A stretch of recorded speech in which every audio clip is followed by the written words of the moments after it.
नमस्कार, दिन भर की बड़ी खबरों में आपका स्वागत है। मैं हूं आपके साथ अंशिता। आज इस बुलेटिन में बात होगी मणिपुर सीएम के इस्तीफे से मची हलचल की, दिल्ली में नई सरकार के गठन की तेज हुई कोशिशों की, जानेंगे महाराष्ट्र चुनाव में हुई धांधली को लेकर कैसे फंसा चुनाव आयोग, पीएम मोदी के बयान पर तेजस्वी यादव ने दिया क्या जवाब, देखेंगे दिल्ली में मिली जीत के बाद आपको कहां देनी पड़ेगी बड़ी परीक्षा, और बुलेटिन के आखिर में बात पाकिस्तान में बढ़ते सियासी संकट की। लेकिन दिन भर की तमाम बड़ी खबरों से पहले एक नजर आज की सुर्खियों पर। बेंगलुरु में एयर इंडिया की शानदार शुरुआत, चीफ एयर मार्शल के साथ सेना प्रमुख ने भी तेजस से भरी उड़ान, 14 फरवरी तक चलेगा ये कार्यक्रम। पीएम मोदी के अमेरिकी दौरे के दौरान होगी व्यापार तकनीकी हस्तांतरण पर चर्चा, यूएसआईएसपीएफ प्रमुख मुकेश अघी का बयान, अमेरिका भारत पर ज्यादा रक्षा यंत्र खरीदने का बना रहा दबाव। भारतीय मिशनों की सुरक्षा सुनिश्चित करे विदेश मंत्रालय, कांग्रेस सांसद शशि थरूर के नेतृत्व वाले संसदीय पैनल ने की सिफारिश, भारत के पास अभी 42 देशों में नहीं है स्थायी मिशन। प्रयागराज में महाकुंभ में महाजाम, 10 घंटे से फंसे श्रद्धालु, संगम स्टेशन अगले आदेश तक बंद, 12 फरवरी को पूर्णिमा पर होगा बड़ा स्नान। ये तो थी सुर्खियां, अब बात बड़ी खबर की। मणिपुर के सीएम एन बीरेन सिंह ने आखिरकार अपना पद छोड़ दिया है।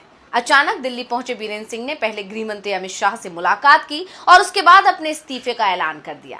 राज्य में अब अगला सीएम कौन होगा, इसे लेकर चर्चाएं शुरू हो गई हैं। तो आखिर क्यों एन बीरेन सिंह को देना पड़ा इस्तीफा, देखिए रिपोर्ट। 3 मई 2023 से ही मणिपुर में हिंसा चल रही है। मैतेई और कुकी समुदाय के बीच चल रहे टकराव में अब तक कई लोगों की जान जा चुकी है, तो हजारों अपना घर छोड़कर राहत कैंप में रहने को मजबूर हो गए हैं। 21 महीने से ज्यादा वक्त बीत चुका है, ना तो मणिपुर शांत हो पाया और ना ही देश के प्रधानमंत्री नरेंद्र मोदी मणिपुर पहुंचे। विपक्ष के नेता राहुल गांधी जरूर इस बीच बार बार मणिपुर गए और पीएम मोदी से भी मणिपुर जाने की मांग की। इस बीच राज्य के सीएम एन बीरेन सिंह का एक कथित ऑडियो वायरल हो गया, जिसमें वो हिंसा के लिए खुद को ही दोषी बता रहे थे। मैतेई समुदाय के लोगों की तरफ से की गई हिंसा पर अपनी आंखें बंद करने की बात कह रहे थे। वैसे बीरेन सिंह ने इस ऑडियो को फर्जी करार दिया, लेकिन सुप्रीम कोर्ट की तरफ से इसकी फॉरेंसिक जांच के आदेश दे दिए गए। मणिपुर की सरकार पहले से ही मुश्किल में दिख रही थी। इस बीच कांग्रेस पार्टी की तरफ से राज्य की बीजेपी सरकार के खिलाफ अविश्वास प्रस्ताव लाने का ऐलान कर दिया गया। कांग्रेस के अविश्वास प्रस्ताव के समर्थन में बीजेपी के ही आधा दर्जन से ज्यादा विधायकों के आने की खबरें भी आने लगी। सत्ताधारी दल के 7 विधायक तो बीरेन सिंह के इस्तीफे की मांग को लेकर दिल्ली तक पहुंच गए थे। यानी मामला हाथ से पूरी तरह से निकलता देख बीजेपी हाईकमान ने बीरेन सिंह से इस्तीफा देने को कह दिया, जिसके बाद उन्होंने अपना इस्तीफा मणिपुर के राज्यपाल अजय कुमार भल्ला को भेज दिया। अपने इस्तीफे में बीरेन सिंह ने कहा कि मैं केंद्र सरकार का बहुत आभारी हूं, उन्होंने समय पर कार्रवाई की, मदद की और विकास के काम किए। हर मणिपुरी के हितों की रक्षा के लिए कई परियोजनाएं भी चलाई। मेरा केंद्र सरकार से अनुरोध है कि वो इसी तरह काम करती रहे। मणिपुर को अब नया सीएम मिलेगा, यानी बीजेपी को अब 2 सीएम ढूंढने हैं, एक मणिपुर के लिए तो दूसरा दिल्ली के लिए। बीजेपी में सीएम पद को लेकर बैठकें चल रही हैं, क्योंकि सीएम फेस को लेकर लंबी लिस्ट है। वहीं आप हार की समीक्षा में जुटी हुई है। मुख्यमंत्री केजरीवाल के आवास पर बैठक बुलाई गई है, तो क्या कुछ हुआ बैठक में, जानने के लिए देखिए रिपोर्ट। दिल्ली का सीएम कौन होगा, इस पर अभी भी सस्पेंस बना हुआ है। बीजेपी पीएम नरेंद्र मोदी जो फ्रांस और अमेरिका की यात्रा पर जा रहे हैं, उनके वापस लौटने पर ही सीएम के नाम का ऐलान करेगी।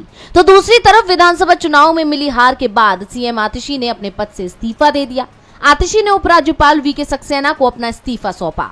इसके कुछ ही देर बाद उपराज्यपाल ने दिल्ली विधानसभा भंग कर दी, जिससे नई सरकार गठन का रास्ता भी साफ हो गया। अब इस बीच उपराज्यपाल को इस्तीफा देकर आतिशी सीधे अरविंद केजरीवाल के आवास पर पहुंची, जहां आम आदमी पार्टी के नेताओं के साथ केजरीवाल ने मीटिंग की और हार के कारणों की समीक्षा की गई। उन तमाम मुद्दों पर बात हुई जिसके चलते विधानसभा चुनाव में हार मिली है। इसके बाद आतिशी ने मीडिया से बात करते हुए कहा कि जनता ने आपके 22 विधायकों पर भरोसा करके दिखाया है। अब हमारी जिम्मेदारी है कि हम उनकी सेवा करें, उनकी समस्याओं का समाधान करें। विपक्ष की भूमिका निभाना और भाजपा की जवाबदेही तय करवाना हमारी जिम्मेदारी है। बता दें कि दिल्ली विधानसभा चुनाव में बीजेपी को बड़ी जीत मिली है। 70 सदस्यों वाली दिल्ली विधानसभा में बीजेपी को 48 और आम आदमी पार्टी को 22 सीटों पर जीत मिली है। बीजेपी सरकार बनने से पहले ही दिल्ली बीजेपी प्रमुख वीरेंद्र सचदेवा ने कहा कि पहली कैबिनेट बैठक में भ्रष्टाचार मामलों की जांच के लिए एसआईटी का गठन किया जाएगा, साथ ही कैग रिपोर्ट भी पेश की जाएगी।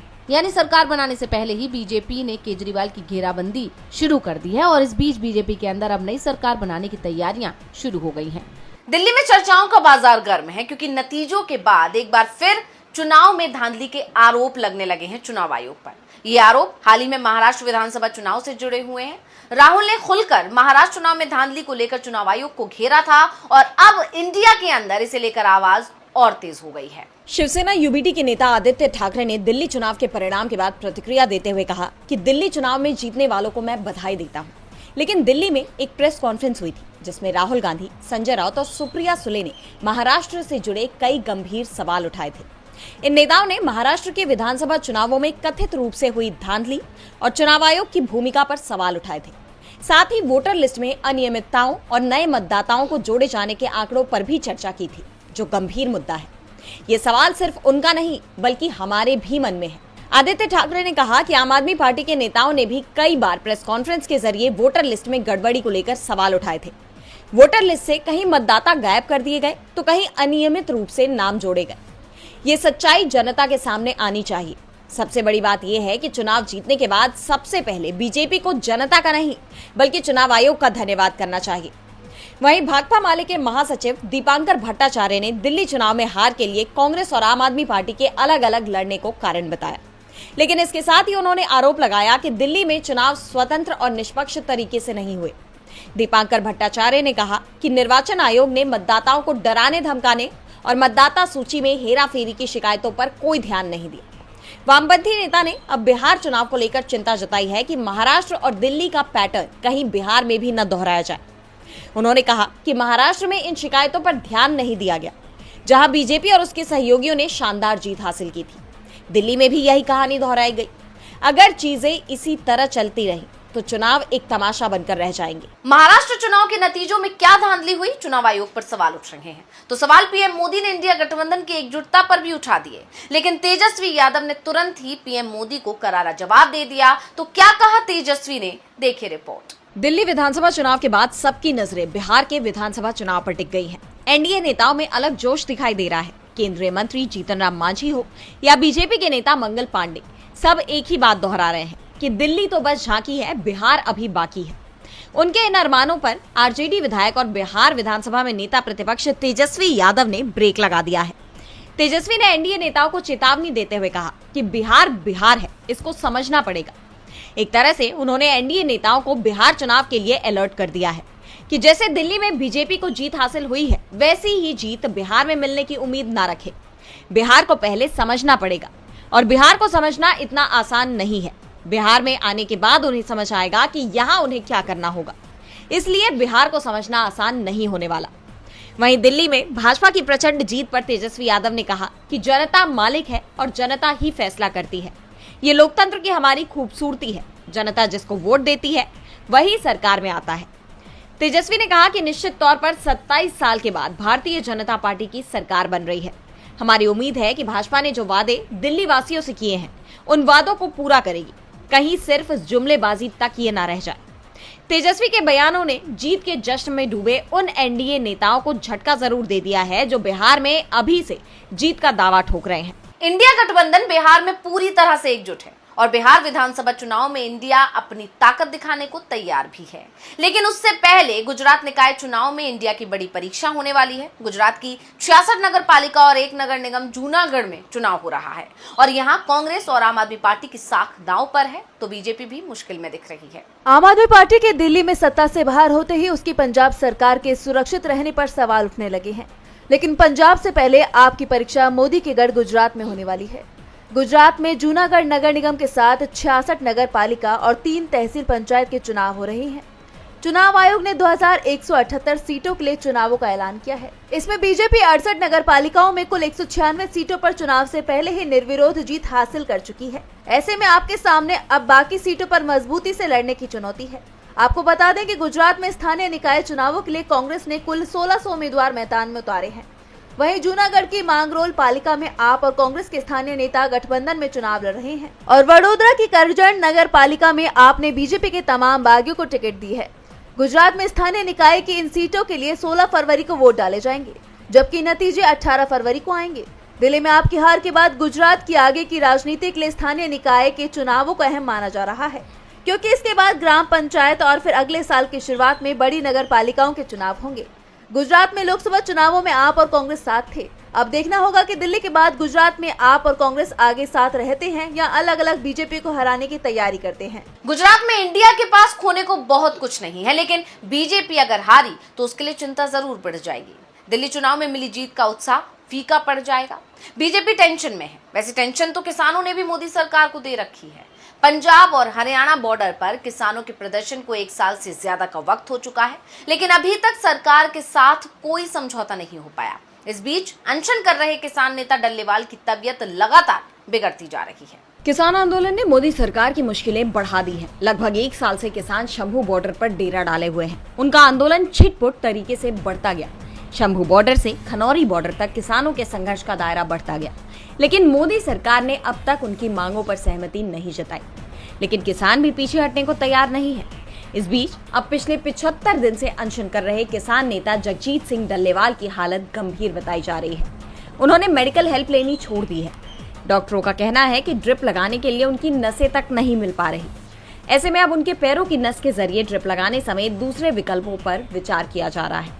डॉक्टर ने बताया कि डल्लेवाल के हाथों की ज्यादातर नसें बंद हैं और ऐसी जटिलता के साथ ड्रिप लगाने से उनकी सेहत को और नुकसान हो सकता है।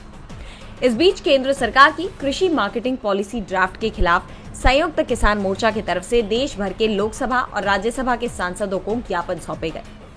दरअसल इस बार के केंद्रीय बजट ने किसानों की सारी उम्मीदों पर पानी फेर दिया। जो किसान एमएसपी की कानूनी गारंटी, कर्ज माफी जैसी अपनी मांगों को लेकर प्रदर्शन कर रहे हैं, इस बजट में भी उन्हें निराशा ही हाथ लगी, जिस पर अब किसानों ने महापंचायत बुलाई है। 14 फरवरी को केंद्र सरकार के साथ किसान संगठनों की बैठक होनी है। इससे पहले आंदोलनकारी किसानों ने 3 महापंचायत बुलाई है। 11 फरवरी को किसान फिरोजपुर एसएसपी कार्यालय के बाहर प्रदर्शन करेंगे। इसी दिन रतनपुरा मोर्चा में महापंचायत होगी। 12 फरवरी को खनौरी और उसके अगले दिन शंभू बॉर्डर पर महापंचायत होगी। अब इस महापंचायत में किसान किस फैसले पर पहुंचेंगे, ये तो आने वाले वक्त में साफ हो जाएगा, लेकिन फिलहाल ये तय है कि मोदी सरकार की चिंता बढ़ने वाली है। और बुलेटिन के आखिर में बात करेंगे पाकिस्तान की। पाकिस्तान की सियासत में लगातार टकराव बना हुआ है। जेल में बंद पूर्व प्रधानमंत्री इमरान खान की पार्टी लगातार प्रदर्शन कर रही है। इस बीच इमरान खान ने सेना प्रमुख को पत्र लिखा है। तो क्या कहा है इमरान खान ने, देखिए रिपोर्ट। पाकिस्तान के पूर्व पीएम इमरान खान ने जेल से देश के सेना प्रमुख असीम मुनीर को चिट्ठी लिखी है। उन्होंने अपने साथ जेल में दुर्व्यवहार का आरोप लगाया है। इसके साथ ही उन्होंने सेना की राजनीति में दखल को गलत बताते हुए इसे रोकने की मांग की है। इमरान खान ने अडियाला जेल में तैनात एक सैन्य अधिकारी पर शोषण और उनके अधिकारों के हनन के आरोप लगाते हुए कहा कि अफसर अदालत के आदेशों की अनदेखी करते हुए खराब बर्ताव करता है।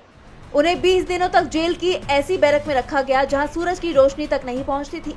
इतना ही नहीं, उनके सेल की बिजली भी 5 दिनों तक काट दी गई। अदालत के आदेश के बावजूद उनको 6 महीने में सिर्फ 3 फोन कॉल करने की अनुमति दी गई। उन्होंने आगे कहा कि सेना और जनता के बीच हालिया वर्षों में भरोसा कम हो रहा है, जो बड़ा खतरा बन सकता है। ऐसे में जरूरी है कि सेना अपनी संवैधानिक सीमाओं में काम करे। इमरान का कहना है कि उनकी तरफ से उठाए 6 बिंदुओं पर जनमत संग्रह कराया जाए तो 90% पाकिस्तानी उनका समर्थन करेंगे।